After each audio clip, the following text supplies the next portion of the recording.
airports are a very great place to test your ability to turn off the panic button, because there's lots of stressful situations when you travel. I remember I'm at the airport right now. I'm on my way for a speaking engagement in Toronto and then going to Victoria. So I'm constantly in airports.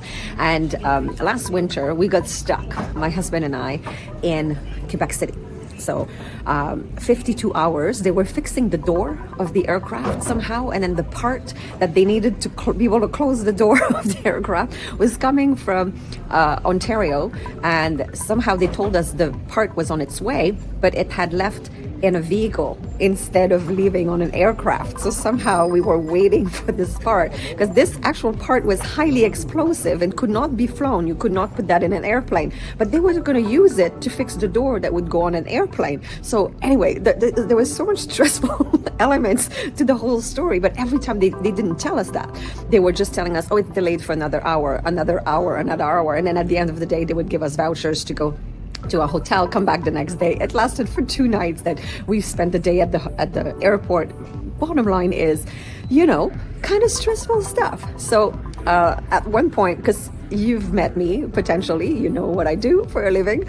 So I'm sitting there and thinking, this is great. I get to work. I get to look at some of my emails. I get to respond. I had a training that I needed to complete, so prepared all the training. I had a PowerPoint presentation I had to do, did all that, like 52 hours. I mean, like, that's a lot of time to advance some of the project. And then at one point I'm like, oh, I'm just going to relax now. I'm going to watch some Netflix. And I was watching something really funny.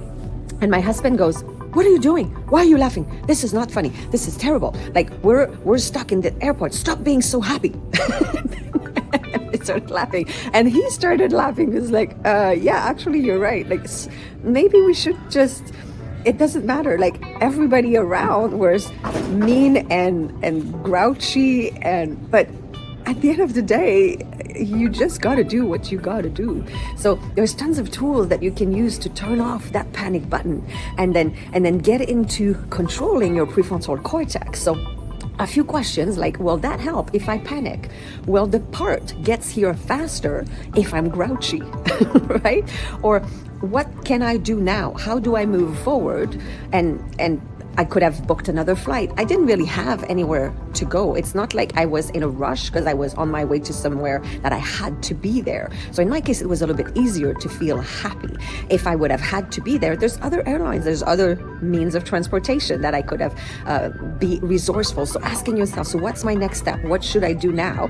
Who do I have to advise? Who do I have to contact? Who can help me with this? Who can step in for me? Do you have a buddy that could do what you do and step in to save the day if you're somehow never going to show up? Or so there's tons of things that you can do, and the first thing is to get a hold of yourself, so that when you are actually in a good mood and you send feel-good chemicals through your bloodstream, that is when you're resourceful. Because if you're in prefrontal cortex overload and you're panicking and you're angry and everything that goes with it, that's when you're not at your best, and that's when you might regret a few things that you say to the poor agent that's just trying to help. They're just doing their job. It's not their fault.